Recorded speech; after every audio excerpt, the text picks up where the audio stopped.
Okay.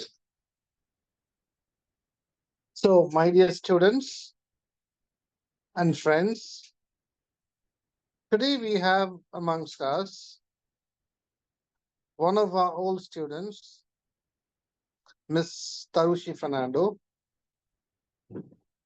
who has been with us as a student and also shared our burden as a teacher for some time in Trinco campus. She has agreed to give a guest lecture,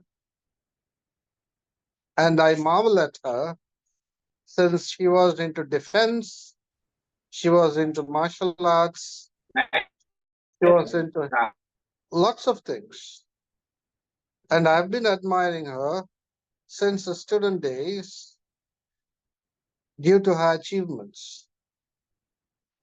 And I hope today's lecture will encourage each one of you to model your life on her footsteps. You also can achieve like her.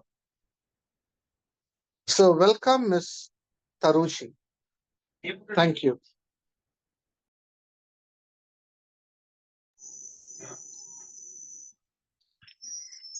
Thank you, sir. Good evening, everyone. I am Pumi Sandunika, fourth year student from Faculty of Communication and Business Studies, Department of Languages and Communication Studies, Trincomalee Campus, Eastern University, Sri Lanka. I warmly welcome all for today's webinar titled on The Pathos of Hieronimo Unraveling Through Aristotle's View by guest speaker Ms. Tharushi Navodaya, reading MA in English, University of Mysore, India. So, before beginning this session, I would like to extend my sincere thanks to Senior Lecturer Dr. Rohan Sabrimuthu, Faculty of Communication and Business Studies, Department of Languages and Communication Studies, Trincomalee Campus, Eastern University, for providing this platform to us. Now, I get this wonderful opportunity to welcome today's chief guest, Ms. Tharushi Navodaya, former assistant lecturer in Department of Languages and Communication Studies at Trincomalee Campus, Eastern University, Sri Lanka. And now she is doing her MA in English at University of Mysore in India. She has completed her BA in Languages special degree in Trincomalee Campus, Eastern University in 2021. She has published several researches, and especially she has published Asian Side Poem in an international peer-reviewed open access journal in 2023.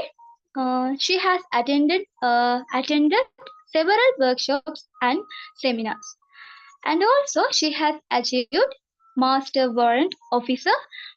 Air Wings Girls Cadet performed as the commanding officer in 2015. Air Cadet Platoon and participate for advanced training course and won Air Cadet All Island third place in 2013 and winner of National Youth Sports. So today our chief guest is multi-talented character. Therefore, I feel honored that I was given this opportunity to speak about you, ma'am. Today, we have gathered here for the webinar arranged for the fourth year student of BA in Languages at Trincomalee Campus, Eastern University, Sri Lanka. I am sure we will be enriched by this webinar. I hope this 1 hour will be more intellectual and more interesting. Once again, I welcome all of you for this session. At the end of this session, feel free to clarify your doubts on the topic or share your thoughts with our chief speaker. Now, the floor is open for you, ma'am. Thank you. Thank you, Pumi. So it's a nice introduction. And first and foremost, I really would like to thank you, my dear sir, Dr. Rohan Sabrimuthu, so asking me to do this. And It's a really honor me to do that. I mean, my lecturers and my students and my juniors. So I will share the screen.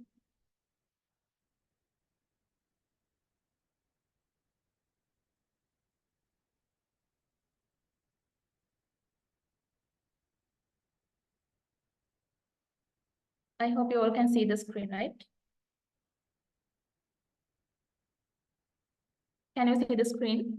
Yes, madam. Yes, madam. Okay, so we'll start like this. The topic of this presentation or the lecture is the Pathos of Hieronimo, Unraveling through Aristotle's Way. So if I tell it very simply, I'm going to talk about the Spanish tragedy, and we have the character called Hieronimo there, and how he is going through the tragic flow according to Aristotle explanation. So first of all, right, we will talk about some kind of essentials here. What are the things that we should know before we move to this idea or the topic? So we can consider the Spanish tragedy as the first exact Elizabethan classic. So before that, we had many eras, and when we come to Elizabethan era, we can consider this one or the Spanish tragedy as the first exact Elizabethan classic. So it shows how Hieronimo, that character, trying to take revenge because his son was killed by some murderers, right? So how he is going to take the revenge throughout this drama, then throughout this plot. So it was written in 1580 and published in 1592. And you know, Thomas Kidd is one of the university wits. So he wrote this drama, and he was mainly known for this play, The Spanish Tragedy. And he was influenced by Seneca, that classical figure. So after influencing from that Seneca, the person who wrote many things, I mean, used many revenge concept of revenge, he introduces new genre called revenge tragedy under the genre called tragedies. So here we can see how he was influenced with that concept of revenge by Seneca. Then, as you know, as each and every era or the period reflect the contemporary era or the contemporary background, here also we can see how Elizabethan era or that how the background of Elizabethan era is shown under this drama. Then, as we know, and as because we are passing through that Elizabethan drama using this drama, the Spanish tragedy, we will talk some kind of backgrounds here. So first of all, we can consider it as a political play. So you know, there was a queen during the Elizabethan period, the Queen Elizabeth. So though we consider it as a kind of era with political stability, still still that period had some kind of problems. So especially think about the 21st century, still we have some kinds of limitations and barricades with women. Then what is the concept or what is the situation in Elizabethan era? So being a queen, she had to face a lot of problems, right? And there were so many controversies, there were so many conspiracies there. So she had to face lots of problems, and that's why she also became a patronage, and she gave money to build or improve the theater. And she thought, like, if she helped them, those people or the playwright, they should take some kinds of, I mean, they should write or praise her even, right? So we can consider it as a political play, as well as we can see the Renaissance concept is here, and the characteristics of Renaissance hero can be seen here. What we call as Renaissance in the sense, before that, we had many classical eras, and with Renaissance, we had Elizabethan era. I mean, after the Renaissance, we have Elizabethan era. Then here, we have the concept of humanism. That philosophy came into being during the Elizabethan period, especially. So far, we had that God-centered nature, right? So far, we had God-centered nature, and we always believe God is there and God will help us, and God is the most powerful figure. But when you come to the Elizabethan era, it was a human-centered era. Okay, the power and authority was those things were taken by people. So writers, what they did is they always gave powered human. So when you consider about characters like Dr. Foster's, so he had many powers, right? So they always go beyond, they try to go beyond the limits. That means they are overreachers. But still, though we have that classical impact here, still we have some kinds of limits. That's why after selling his soul to that Lucifer, yeah, he took many kind of influences. I mean, he took many kinds of advantages there, but at the one point, he had to I mean he was died. He died, right? So that is Renaissance figure. Then the heroes, they are go beyond the limits, but to somewhat extent. So we can see this one within the Spanish tragedy as well. And there are impacts. So there are two major impacts. I mean, if somebody asks, what are the reasons to make, or what are the reasons still we are reading this play? We have two major things to tell. That is the concept of revenge, because of the concept of revenge here, and because of the anti-Spanish sentiment. So if I tell one by one, so far up to Elizabethan era, when we consider the concept of revenge, there were two major clarifications. That means one was private revenge and other was the Christian ideology. So with private revenge, it in sense, if somebody does some kind of injustice for you, you can kill any other person from that family. Then we have another sense that is that is a new Christian ideology. With Christian ideology, they told, no, you can't take personal revenge. Instead, the God will take that. God will punish them. Apart from that, we had that forgiveness and moral capacities as well. Anyhow, those are the two major controversies, personal revenge and God will take, that Christian ideology. And what happened is, during the Elizabethan era, another controversy or another concept came into being, and that is due to the stability of political stability. Due to this political stability, people thought, or the queen always promoted that the state is very important, the state is powerful, so court will take revenge instead of on behalf of you. So you can't take personal revenge in one side, then in another side, we don't care about God or any other thing. Instead, the court or the rule, there were so many rules and regulation to take the revenge. So another thing is anti-Spanish sentiment. So Elizabethan England, especially England and Spanish, those countries, they are not friends. Instead, they were foes, right? So they had different kinds of wars before the Elizabethan era. Therefore, especially Elizabethan audience and England people, they always wanted to see something happen to Spanish and other parties because they are not their friends.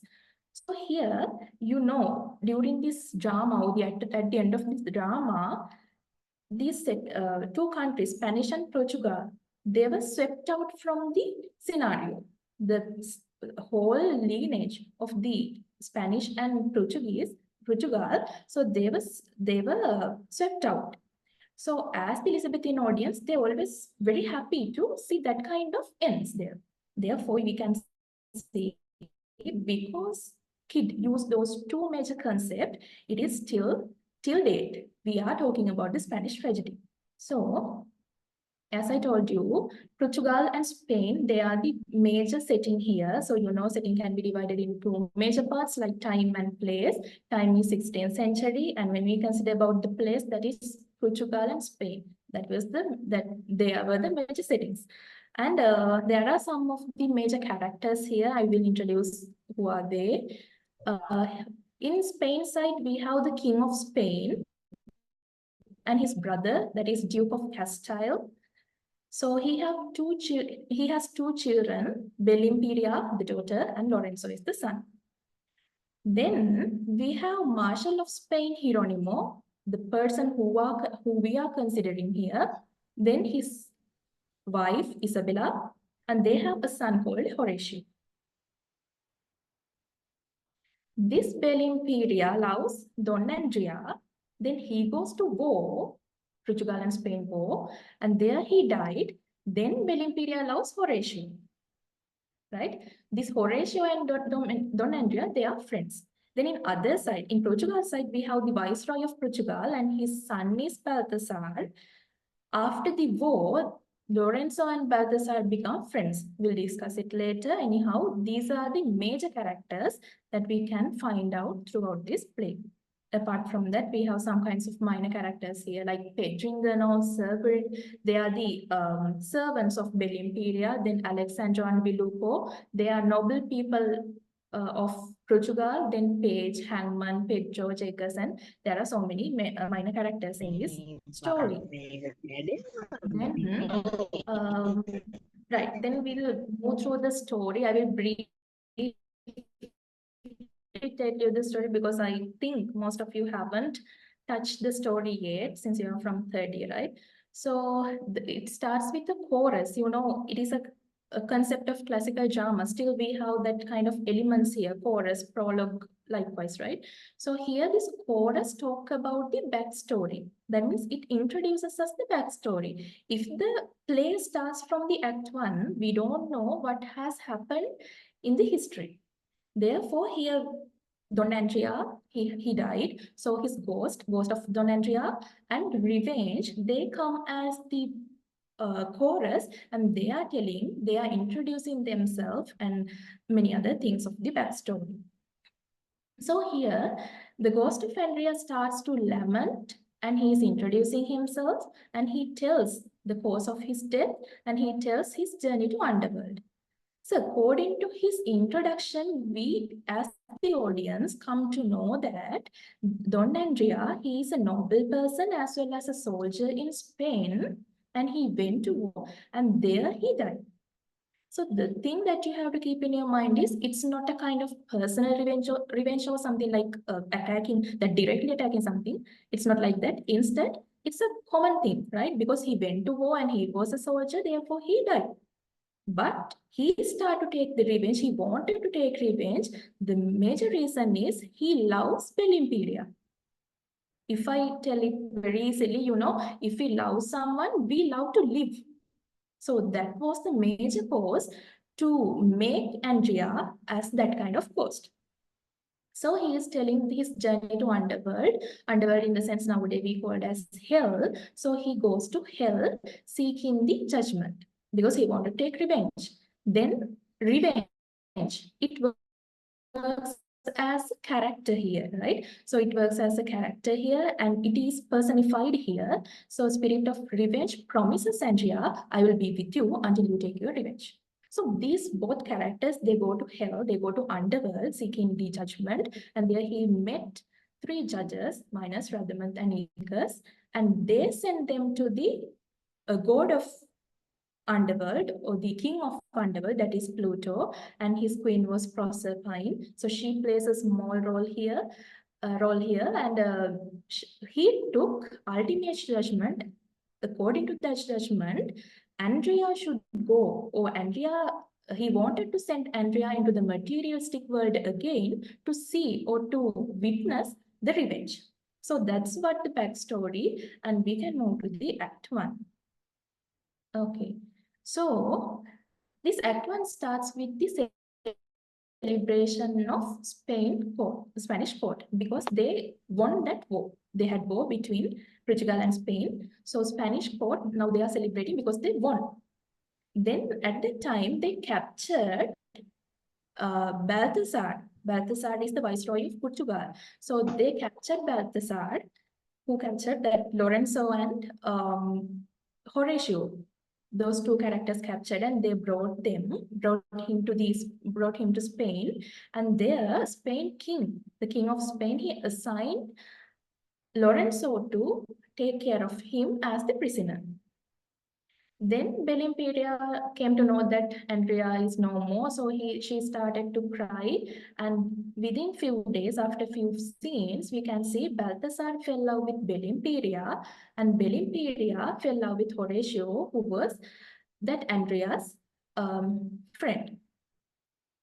That is the Act 1. Then when you come to Act 2, during that time, I mean, when Lorenzo is keeping Balthasar as a prisoner, they become friends. And during that time, Lorenzo came to know that now Belimperia loves Horatio, but he has already promised to his friend Balthasar, you can marry my sister, right? So the major or the hidden agenda under that is, that is a political drama. So you can see their friendship is converted into their political agenda. That in the sense, if they get married, Balthasar and Belimperia, the Spain and Portugal, they can unite both the countries and they can spread their power. So that was the hidden part. Then they wanted to take help, or they wanted to kill Horatio, so they asked help from Pedringano and Cerberin. They are trustworthy servants of Belimperia.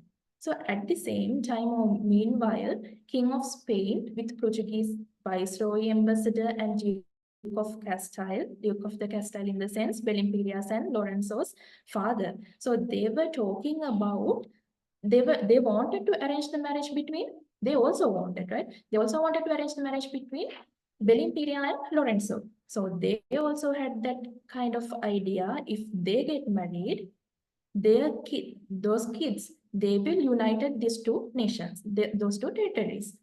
So meanwhile, Belimperia and Horatio, they secretly planned to meet in the Hieronimo's, Horatio's father's, Hieronimo's garden. And since Pedringana was very trustworthy to Belimperia, she reveals that secret meeting to Pedringano. But Pedringano betrayed her, and he revealed that secret meeting into Lorenzo.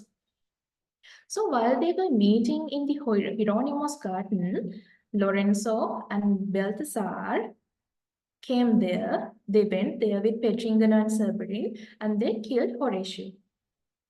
Then, after few moments, Hieronimo comes to the garden and he saw somebody was killed, and the body was hanged in a tree. And first of all, he thought like somebody has done this murder and they need to caught me or capture, they are going to capture me for that. Then finally he recognized, no, that is not somebody, that is my son's body. So with the absence of Hieronimo, his wife Isabella, she also came there and looking or seeing that tragedy or seeing that chaos, that beloved son's, their loving and brave son's murder or that dead body, those parents become somewhat mad. And Hieronimo saw a bloody handkerchief inside the pocket of Horatio, and he took that. So when I talk about that bloody handkerchief, it was given to Andrea by Belimperia when he was going to war, right?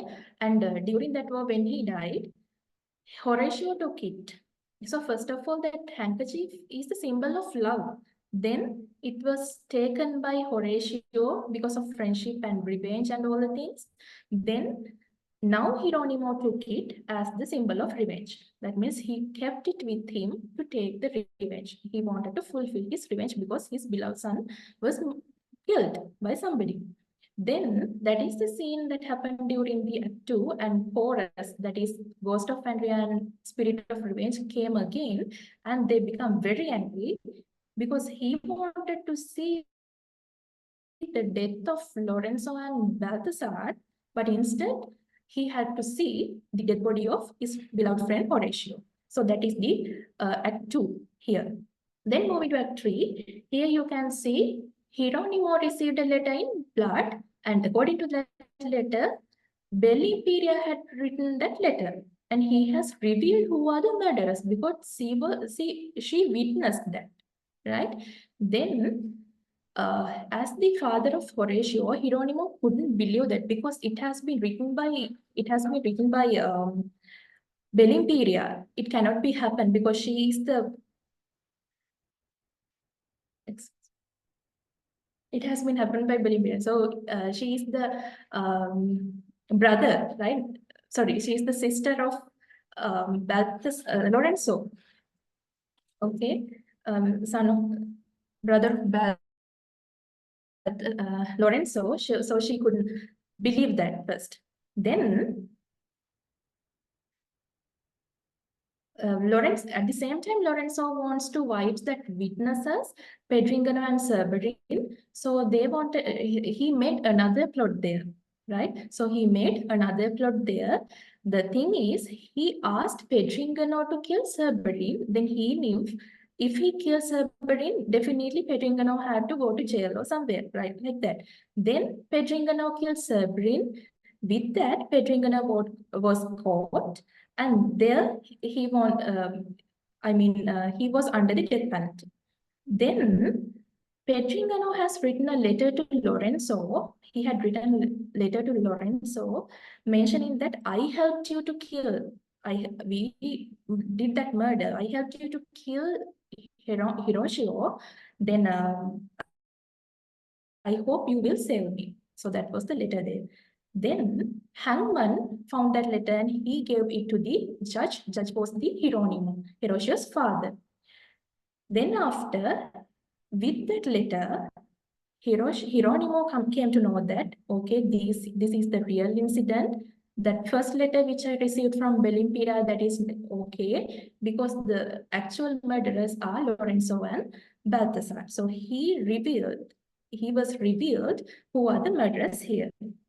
So first he wanted to expect justice to court. So here you can see, if you have read the play, you can see this quotation I have quoted here. And vengeance is mine. Yes, heaven will be revenged for every wrongdoing, nor will it allow murder to go unpunished. So we first talked about the concept of revenge. So there I told you there is a Christian ideology and personal revenge and all, and the court of, 30 we talked about with the Elizabethan era, there was another concept came into being. That means state or the court will take revenge. So all the things are, you can say all the things are here. First he thinks God will give punishment to him.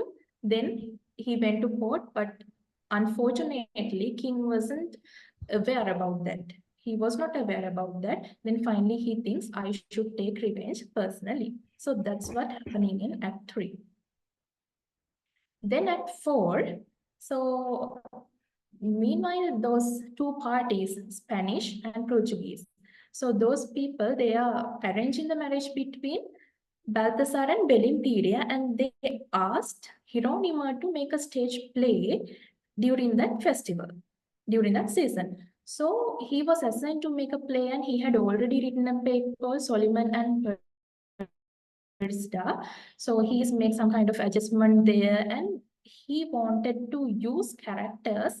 He wanted to use Lorenzo and Balthasar as characters there, and he has another kind of plot. He has another kind of plan. During that play, he can take revenge. So meanwhile, Belimperia comes and he starts to blame to Hieronimo. Still, you are not taking revenge. You know who are the murderers, but you are not doing anything. You don't do anything for that. But Hieronimo tells, this is what I'm going to do, and he reveals his plot. He reveals his plan to Belimperia. So then, finally, during this drama, this is play within play. You can see these kinds of concept during the Elizabethan dramas, the Elizabethan theater. So within this play, within the play, Belimperia kills Balthasar and she stabs herself. Then Hieronimo kills Lorenzo. After that, after all things happen, the audience, they started to praise Hieronimo, telling it's not like a fake thing, it's like a real act. Then Hieronimo told, no, it's not. Yes, it's not a fake, it's a real thing.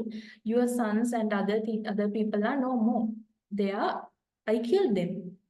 So that was the scenario there, and he shows his bloody handkerchief to the audience. So that means he fulfills his revenge, and he bites his own tongue because he didn't want to talk anymore, and he stabs himself, and he stabbed to Duke of Castile.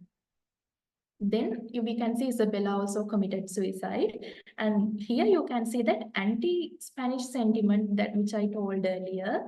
That means during this part, during in Act 4, both Spain and Portuguese, both territories or the lineage of king and all the princes, they are murdered, right? So hereafter there is no any party to continue that lineage. So as the Elizabethan audience, they are really love to see these kinds of violences, bloody sheds, and all the things. Then prologue as the Andrea and that revenge of the spirit of revenge, they came again, and Andrea was very happy because his what is it? I mean, he wanted to take revenge. Now that is fulfilled, so he was very happy. So this is the brief play or the brief plot of this drama, the Spanish tragedy. Then we can move to the major part that we are going to talk today. According to the title, we are talking about Hieronimo's Pathos, right? How he was going through the tragic flow. That's what we are talking about here. So here you can see, first of all, then we have to clarify whether it's a tragedy or any other thing. It can be tragedy, it can be comedy, or else it can be epic. So first of all, we have to clarify whether it's a tragedy or not. So according to Aristotle's poetics, we can see many things, many concepts regarding this tragedy. And first of all, we will move through with the basic definition of tragedy. The tragedy is the fall from high esteem which results in death. If we consider Hieronimo as the tragic hero, that tragic hero should come from high esteem and he should go through the tragic flow, and finally it should be results. It should be finished with death. So we know Hieronimo, he is a noble person in Spanish court, and he is going through a tragic flow, and finally, though it's a suicide, finally he died. So according to this definition, this is tragedy. So we can tick with that. Then should imitate actions which exist pity and fear. So normally we know tragedy is imitation of action. It shouldn't be a narration or something. Instead, it should be acting, imitation of action. So here it should exist with pity and fear. At the end of the tragedy, the purgation of pity and fear, the catharsis should be here. So here also we can find out that. Then we can tell, okay, this is a tragedy. Apart from that, we can see, according to poetics, Aristotle is telling, we have to avoid three kinds of plots if we want to write a tragedy. The first one is we can't use a perfectly good man, and that perfectly good man shouldn't pass happiness from misery, from happiness to misery. And we can't use an extreme bad man falling from happiness into misery. That in the sense, there shouldn't be goody good characters as well as there shouldn't be bad people. All the people or the tragic heroes or the characters within tragedies, they should be the mixture of good and bad. The binary opposition should be there. Then to make a tragedy, we cannot use happiness, we cannot pass happiness to misery. So as you know, when we think about tragedy, or else when we think about this Hieronimo's story, he had a good life, he smoothly passed his life up to a certain extent, right? Until the climax happened, he passed it. Then, because of the murder of his son, his life was happiness, came into misery. So that is one thing. Then we can't use a bad man passing from misery to happiness. That is what I told. Then the thing that we have to keep in our mind is, if we consider this as a tragedy, we have to think whether the major character is a perfectly good man or else an extremely bad man. And we have to think whether he is going to misery to happiness or happiness to misery. So overall, with the overall idea, we can see Hieronimo is not a perfectly good as well as he is not a perfectly bad, and he is not going from happiness to misery. Therefore, we can consider this as actually, it's a tragic story. Then there should be 6 constituent parts in a tragedy: plot, the soul of the tragedy, then characters, we have characters here, dictions, words, we have words here, then thoughts, song in the sense chorus, we have chorus here, then spectacles, right? So since we have all the 6 constituent parts here, in the Spanish tragedy, we can label the Spanish tragedy as a tragedy. So now we have clarified whether it's a tragedy or not. Then we will move to the ideal tragic hero since we are considering Hieronimo. Hieronimo as the tragic hero, we have to see whether he is possessive. He has these qualifications according to Aristotle. So as he tells, a person of an intimate kind, the tragic hero should be a person of an intermediate kind. That means, as I mentioned earlier, he should have good qualities and bad qualities. He should going through good happiness and miseries. He should have love and hatred. All the binaries should be there. And a person who enjoys prosperity, name and fame. That tragic hero should be in a position in the society. He should be in a high level in the society, and he should enjoy prosperity. He should enjoy wealth, should enjoy name, and he should enjoy fame. So why he is telling like that? If we have a prosperous character, I mean, if we have a person from high society or the that kind of level, the person who is enjoying prosperity, name and fame, as the audience, we think if this happened to that kind of characters, what is point of us? The same thing can happen to us. So that is the major thing there. And if you use a goody good character, or if you use a bad character, it will not feel to you. As the audience, you will think that kind of people cannot be in this world. This is not natural. And if you use bad characters, very bad characters, you as the audience, you will think it is okay. It should happen to that person because he is too bad, right? So those are the qualifications that a character should possess. And Hieronimo, he fulfills all these characteristics or the qualifications, so we can consider him as the ideal tragic hero. Not only that, that tragic hero, that character should have a tragic flaw, and he should experience peripetia. He should undergo through anagnorisis, and he should go through the downfall, and we will discuss them one by one with the other slides.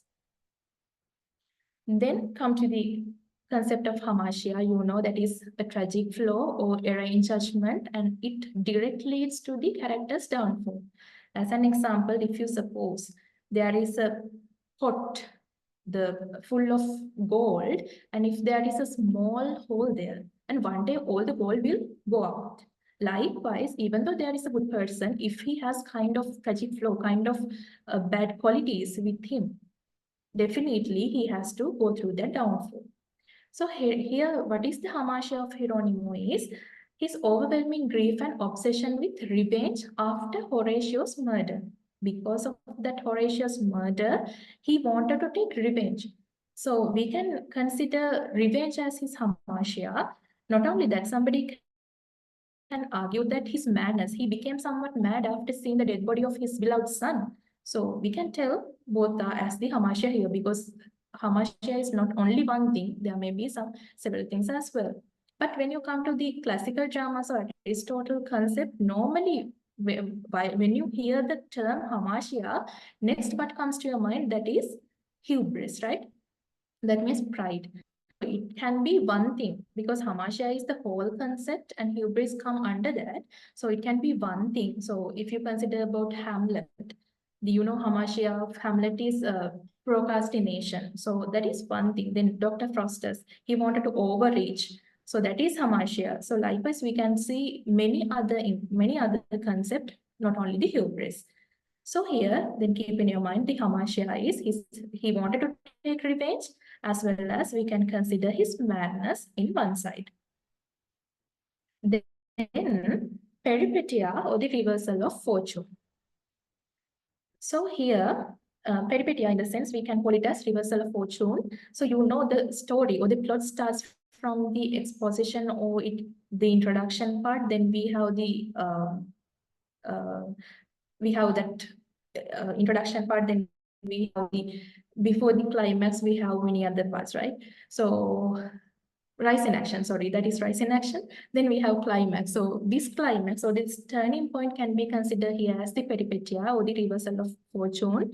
So because of that death or because he was killed by his son was killed by unknown murders, that peripetia happens here, right? So the change of fortune, not from bad to good, it should be good to bad. That means if we consider about peripetia, that shouldn't be bad to good. That peripetia or the reversal always should be good to bad.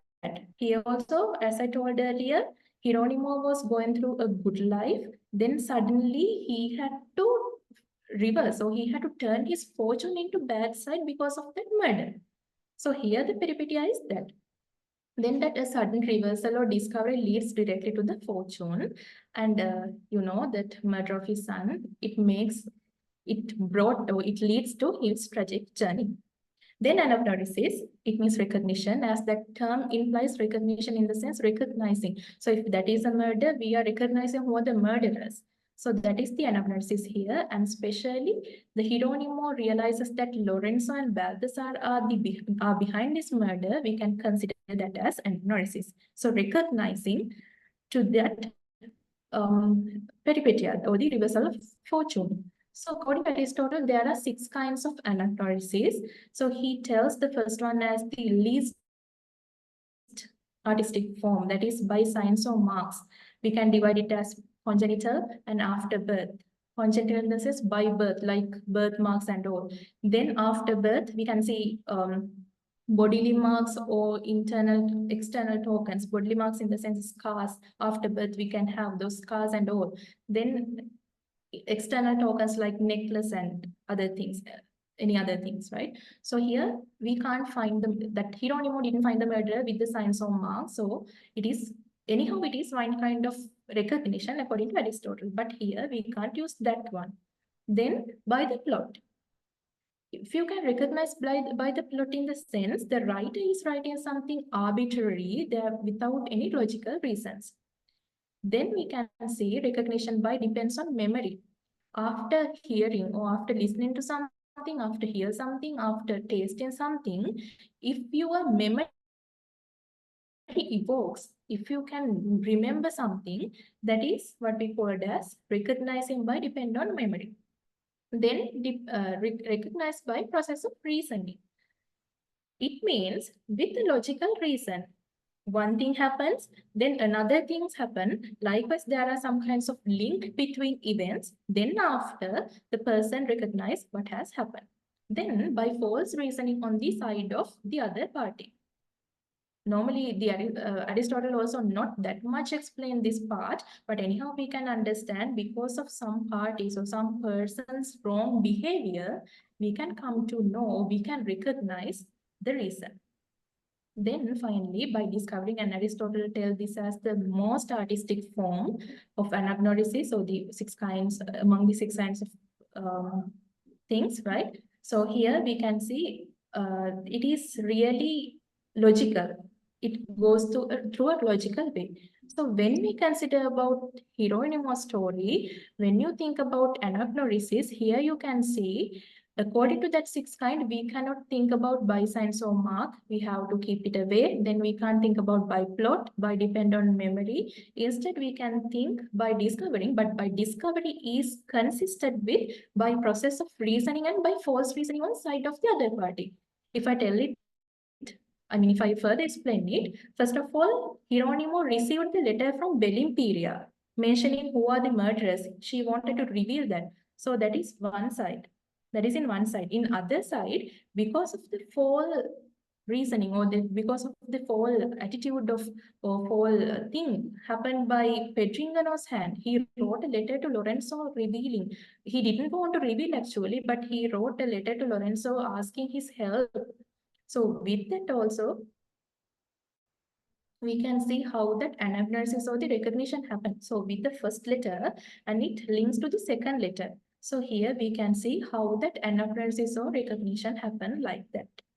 Then finally we can move with the catharsis. You know, catharsis is purgation of pity and fear. So there are so many criticism with that term purgation, and somebody call it as purification, and many come into being with that word.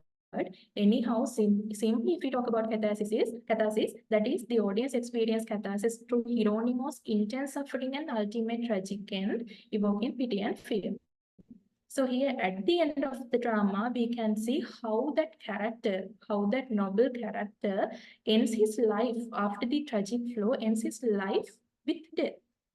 So here we can see how it is, how the story the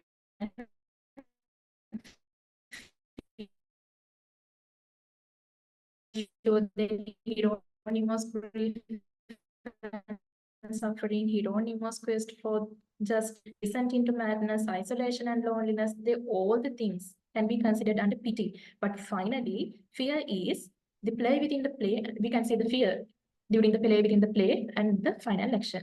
So anyhow, as I told earlier, because Hieronimo can be considered as a tragic hero, ideal tragic hero, he is from the noble position. So after watching or after reading this drama, we can see if this happened to Hieronimo, what cannot be happen to us, right? So that is how it evokes pity and fear. So though we consider this drama under the Aristotle viewpoint, there are some kind of differences still, right? So when we consider about peripety and anapnesis, normally according to classical dramas and according to Aristotle point of view, those peripety and anapnesis come as the internal factors. Because of the tragic hero's actions and because of the things that he was doing, this peripety and anamnesis happens. So you know what happens with Oedipus Rex, the king Oedipus. And if we consider Dr. Faustus, we know it's not a classical drama, but still, even it's in the Elizabethan period, even Dr. Faustus' peripety and anamnesis happens because of his internal factors, not because of external factors. But when you consider about the Spanish tragedy, this peripetia happens due to the external factors. Somebody killed that Horatio. That was the peripetia, and he recognized because of not because of his internal things, but because of external letters. So that is one difference there. Then fate versus free will. So with Aristotelian concepts and with classical dramas, we always can see fate and free will. They cannot move away from their fate and free will because of their choices and their own decisions. But here, Hieronimo had to go through the tragic flow because of the external events. Then heroic status. Normally, though Hieronimo is a noble person, he's a judge, or else he's a noble person in Spain court. Though he was like that, still he has lack of heroic statues and nobilities. But considering Aristotle tragic hero, most of the time they are kings and they are people with many noble qualities. So when you consider about the heroic status, also we can see some kind of differences here. So these are the things that I wanted to talk about here. We started talking about the pathos of pathos of Hieronimo, right? The pathos of Hieronymus, and we talked about Hieronimo, how he was going through those pathos and what are the chaos that he has to face throughout this plot using the Aristotle point of view. So first we talked about the plot, and I just briefly talked about the background, how it became a political play. Then I talked about what are the reasons to what are the major concept under that. We have the concept of revenge and we have the anti-Spanish sentiment there. And these are the major facts that Thomas Kidd has used throughout this play, and that was the reason why we still learning about this drama, Spanish tragedy. So that's all about the presentation.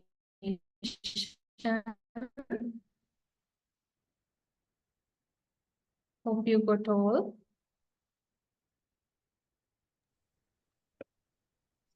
So thank you very much for this beautiful presentation on Spanish tragedy, and it was really very useful.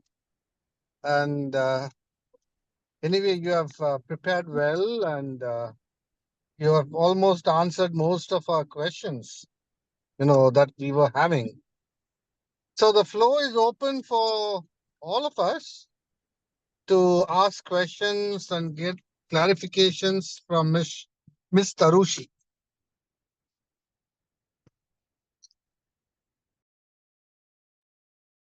Tharushi, hello Tharushi, how are you? Can you listen to me or can you hear me? Hello, sir. I'm doing well. Hope you too. Okay. I don't have any questions to ask. I only want to admire you.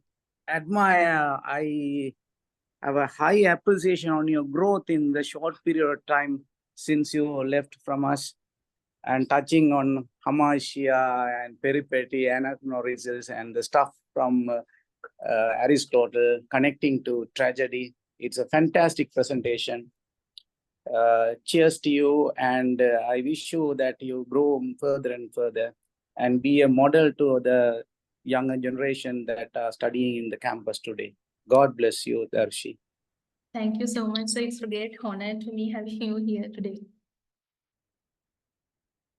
Thank you so much.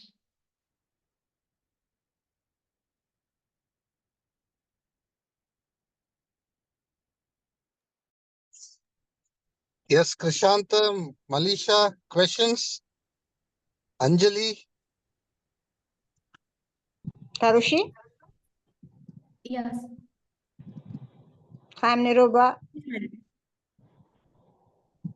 So, though I joined in the middle, I followed this excellent lecture, excellent talk, and I'm very happy that you are prepared this lecture in a very well structured manner, and we are very proud of you, and God bless you. Thank you so much, madam. It's really helpful for me.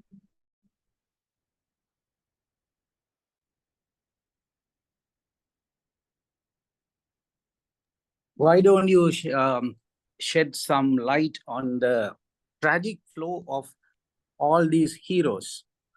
Maybe Shakespeare's tragic heroes or any other tragic heroes. Why is that a person with lots of honor and respect, with all the good qualities, one particular Hamartia pulls him down, or rather contributes for his own downfall? Can you already said something, but I'm asking, if that person has a lot of other good qualities, why can't his intelligence level help him or her to patch up, or rather sort it out, just one or two Hamartia, one or two drawbacks in his character? If the person is 80%, now I'm coming in a scientific way, if a person is 80% intelligent, or rather 75% intelligent, right? He should know automatically the drawbacks he has that will eventually contribute to his downfall. Therefore, he will forsake all his good qualities, good things that he has in his character, concentrate deeply on the areas where he is weak and work on it and patch it off, or rather eliminate those things. So he is damn sure that he is sailing smooth in his life. There won't be any tragic end. Therefore,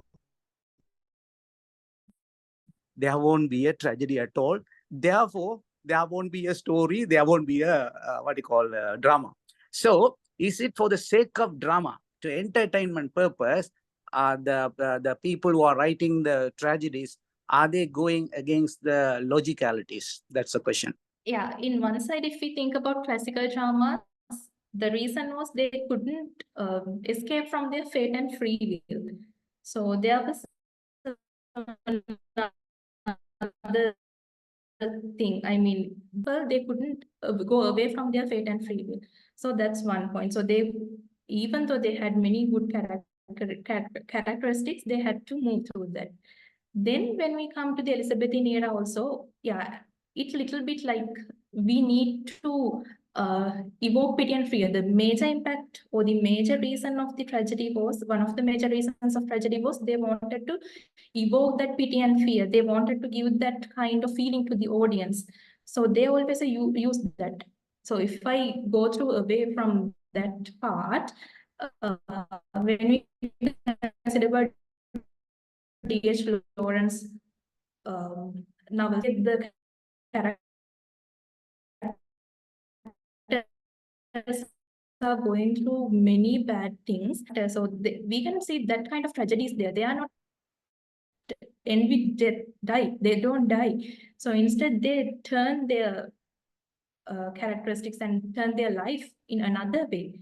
But when you come here with tragedies, always they wanted to evoke that pity and fear. As the audience, we are thinking, even though that much is, but still there is a little decision-making process.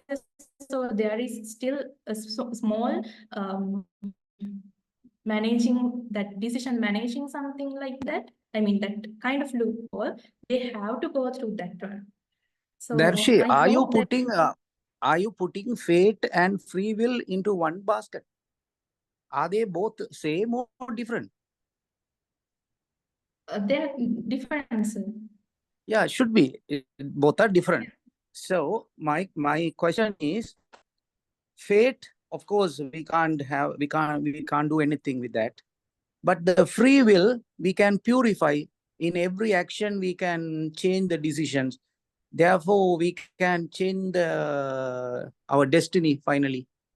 There is a place for it. But the problem is, if that happens with that hero, there won't be any entertainment in the drama. So purposely, the primary purpose of drama will be lost. So the entertainment plus wisdom, this is the two things he targeted, Aristotle. While it is entertaining drama, and also the audience should take away with the message. So if both to happen, tragedy should be there. So therefore, I negate my question that cannot happen. Excuse me, sir. Can I add something to? Yeah. Actually, the tragic flow or hamartia happens due to hubris, Pride. according to Aristotle, which means pride. Yep. So this is a universal truth that pride walks before the fall. Super. Correct. So tragedy always happens due to tragic flow. Why does the tragic flow happen? Due to their own pride. So this is a universal law which cannot be negated, and each tragedy exhibits this universal law. Even though they have free will, even though they are forced by fate, but at the end, it is their pride. Okay, Dr. Rohan, at one point, Darshi was telling some divisions of the anagnorisis, where she was telling us that the stages of what do you call that, understanding what has happened. So the understanding level, the tragic hero, does he have the power to pull himself out of the danger? That is what I'm asking. The reversal of what, I don't know what she said, a reversal I of. don't think so, sir. What's the reversal of? What something you said, Darshi? Reversal of? Fortune, sir. Okay. Reversal of fortune.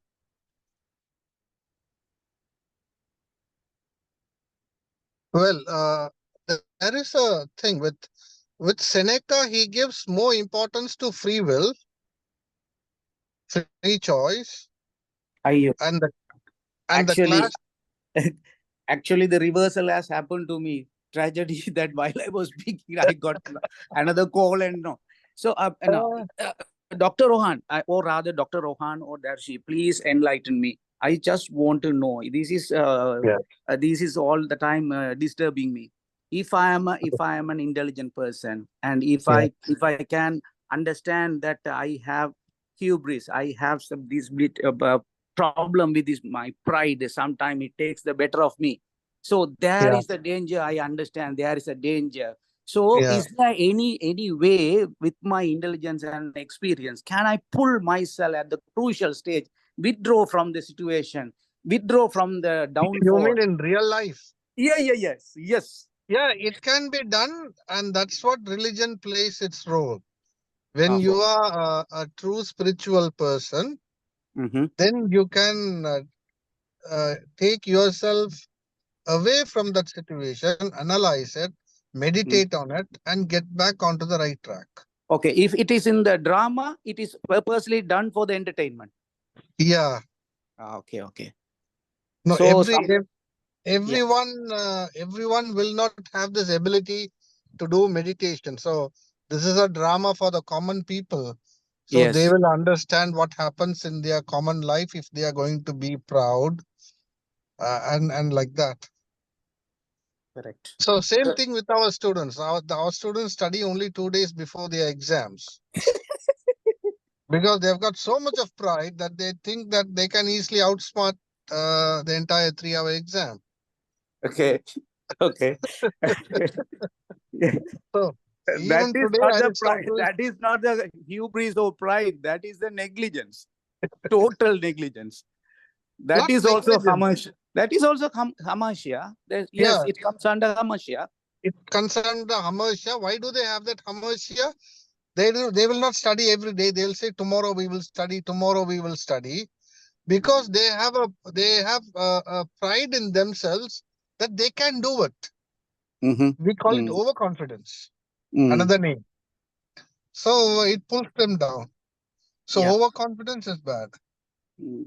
So I think tragedies talk about universal factors, and it is always better to see a tragedy rather than a comedy, Mm. so that it will enhance our lives. Well, Dr. this is Rohan, my humble opinion, sir. can you shed some light on this cathartic feeling? Because it has complicated things. On one side, they say evoking fear and pity. Some So, people are speaking about purging of, or rather yeah, catharsis is a cleansing of purgation of pity and fear. pity. It's not evoking. Oh, No, it is not evoking. it is not evoking, but it was written there in the slide evoking. That's why I got Yeah, confused. yeah. Dashika, I think you should have seen that.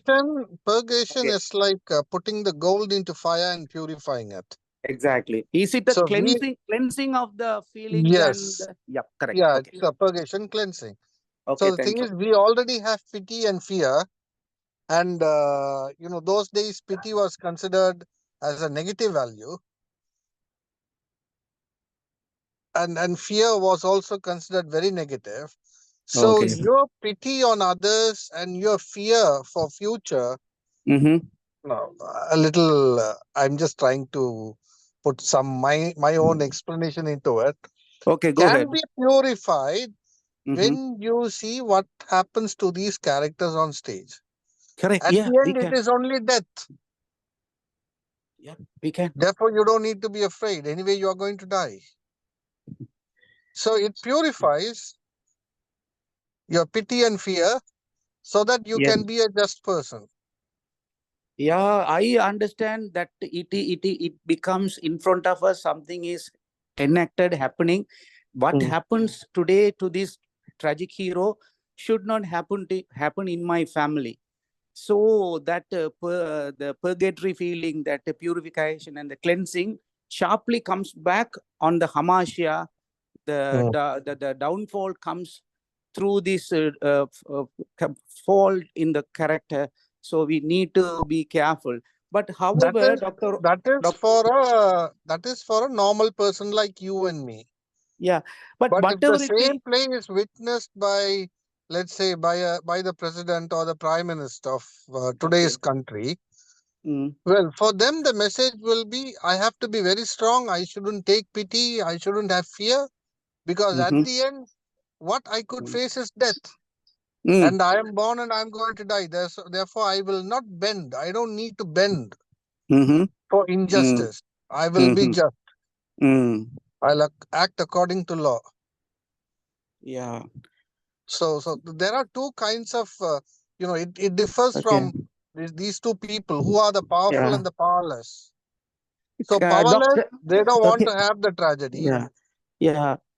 Dr. Rohan, can I bring Nelson Mandela here as a tragic hero, where not through his flow in his character he fell into the tragic condition, but because of the strength of his character he fell into the tragic condition and went to the prison. So how would you see this? No, sir. Going to prison is not tragedy.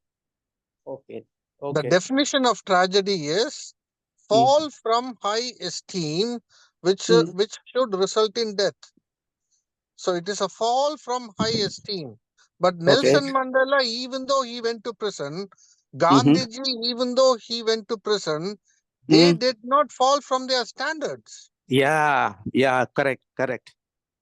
Therefore, it is not tragedy. Therefore, It is not a tragedy. And that's Good. why their lives are very positive. Thank you. Misfortune, death is not tragedy, sir. It's the fall from high esteem. High esteem. Yeah. So it will end in death. Okay. If it doesn't end in death, if they come back, it becomes tragic comedy. Okay. Right. Okay. Yeah. Okay. So students, any doubts? Krishanta? Actually, I have no questions today, sir. The presentation No, and the don't ask me. discussion. It is with Tharushi. Yes, madam. Your presentation actually enrich our understanding on the play, the Spanish tragedy, and as well the discussion. It also enhance our ideas about tragedy. Anyway, thank you. Thank you, Prashant.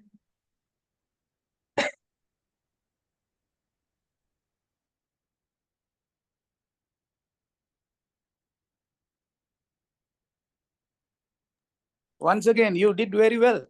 Tharushi, congratulations and blessings to reach heights in the academic ladder in the future. Thank you so much.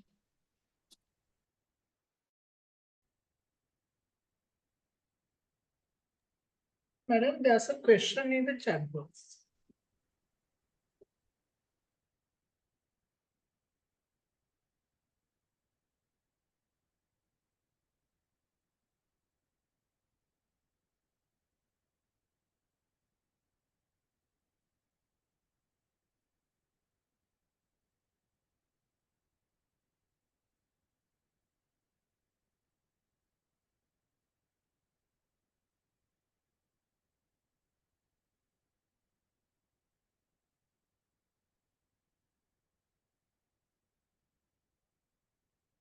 Yeah.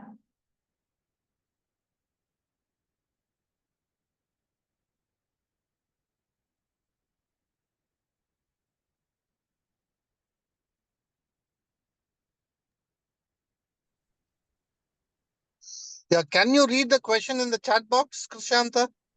Okay, sir. The question is, can you please explain fate and free will, ma'am? How fate and free will make a character negative? Yeah, that's the question. Fate and free will. So it has been already discussed here, right? So anyhow, fate and free will, they are two different things. And as I mentioned earlier, in classical tragedy especially, we couldn't go away from, we cannot escape from those fate and free will. So anyhow, fate is something that definitely come with the character, but free will in the sense we can change it. But when we think about tragedies, with those tragedies, we cannot, I mean, sometimes it can be moral purpose, or with religious concept, those free will can come there.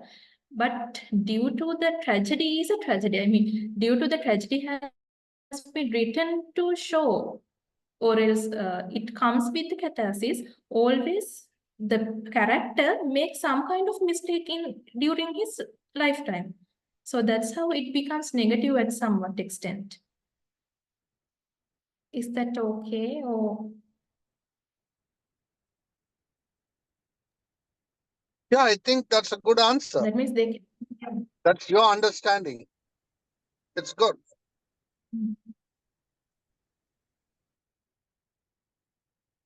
Any other questions?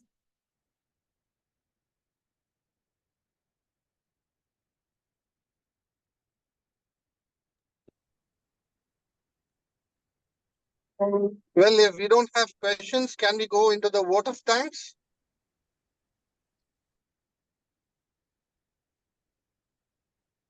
Okay, sir.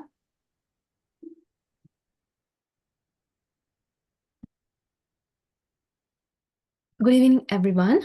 And on behalf of the entire audience, I would like to extend our deepest gratitude to our speaker, Ms. Tharushi, for an absolutely captivating presentation on the pathos of Hieronimo, unraveling through Aristotle's view. So, ma'am, your exploration of Hieronimo's emotional journey was insightful and thought-provoking, and it is clear that you have a deep understanding of both the play and Aristotelian thought. And your ability to weave these elements together made your presentation not only informative, but also deeply engaging. And we all learned a great deal tonight. And I have no doubt that your insight will inspire further exploration of this fascinating topic. Next, I must thank to Dr. Rohan Savarimuthu, our senior lecturer, who encouraged us to conduct this session and his attempt to organize this enlightening evening for all. And also, I'm truly grateful to the presence of Dr. Vijay Naviraj, our former head, Department of Languages and Communication Studies, and the senior lecturer in English, and also Dr. Niruba Jayasundara, senior lecturer in Department of Languages and Communication Studies. Finally, I thank you all the participants from different places for allocating this time for us. And also, I invite you all to participate in the practical aspect of translation online webinar to be held on tomorrow at 6:30 p.m. By guest lecturer Sunita Dahal, because we value your presence. So thank you very much all. Thank you. Again, I need to thank you. Thank you so much for having me today, and especially my dear lecturers. It's really great honor to me. I mean, using this platform in front of you, it's really great honor to me. So much for my dear sir, Dr. Ravi Raj, and my dear madam, and for all the participants and for all the comments. So those are very encouraging. So thank you so much. Thank you, Tharushi. We are all proud of you. You have really made us proud. Thank you very much. God bless you. Thank you so much. Like to see you with another presentation sooner or later. See you Thank then. you. Bye. God bless.